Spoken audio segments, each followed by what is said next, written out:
Selamat pagi Bapak Ibu Saudara-saudara yang Tuhan Yesus kasihi. Pagi hari ini kita jumpa lagi dalam lensa Eva Taguntum Payung. Hidup kita, diri kita akan disapa oleh kebenaran firman Tuhan sebelum kita memulai aktivitas di sepanjang kehidupan hari ini. Namun mendahulunya, mari kita berdoa. Allah yang Maha Kasih dan Maha Baik, kami bersyukur untuk kasih karunia-Mu dalam kehidupan kami. Engkau boleh menjaga dan melindungi, memelihara kami melewati malam tidur dan tibakan di hari yang baru, di pagi hari menikmati kehidupan yang Engkau karuniakan bagi kami. Kami akan melangkahkan kaki kami di tengah-tengah kehidupan ini dalam dunia pemberian-Mu, dalam pekerjaan, dalam studi sekolah, bahkan juga kehidupan rumah tangga. Dan kami datang merendahkan diri kami, merendahkan hati kami, melandasi dalam kebenaran firman-Mu. Jamah hati pikiran kami, sehingga firman yang kami baca dan dengar menuntun kehidupan kami. Amin. Saudaraku yang Tuhan Yesus kasih, firman Tuhan yang sama-sama kita baca dan dengar pada saat ini terdapat dalam kitab Perjanjian Lama, kitab Habakuk pada pasal yang kedua, ayat yang ke-11 yang akan saya bacakan bagi kita semua demikian.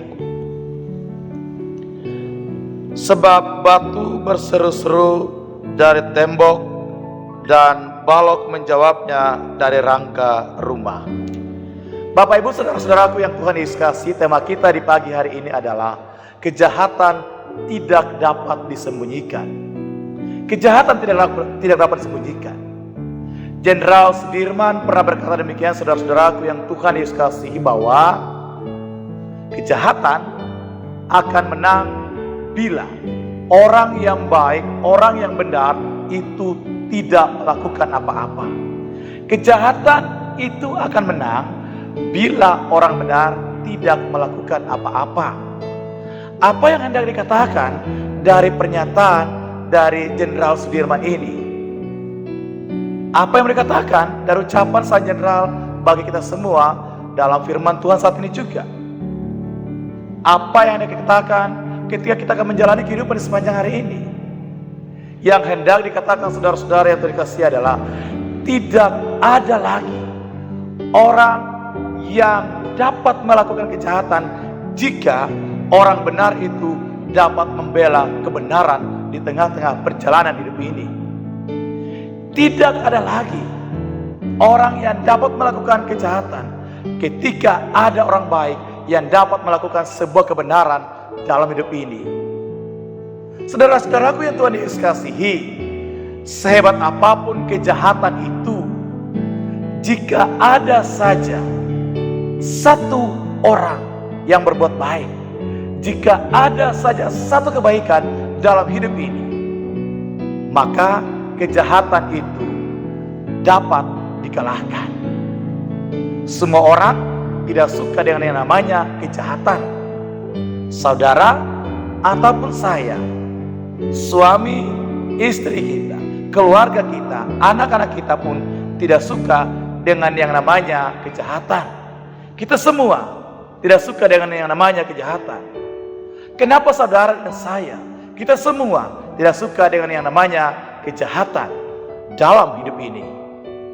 Pertama Bapak Ibu, karena kejahatan identik dengan sesuatu yang tidak baik.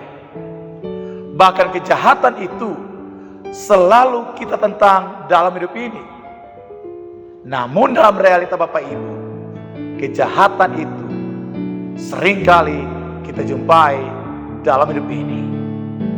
Sebagai orang percaya, mari kita hilangkan dan tidak mempraktekkan tindakan kejahatan itu dalam hidup ini. Yang kedua, saudara-saudara yang Tuhan kasihi, karena Tuhan Yesus sudah menyelamatkanmu dari segala kejahatan yang engkau lakukan dan menyakiti hatinya dan bahkan membuat dirinya menderita. 1 Tesalonika pada pasal yang kelima ayat yang ke-21 hingga 22 berkata demikian, jauhkanlah dirimu dari segala jenis kejahatan.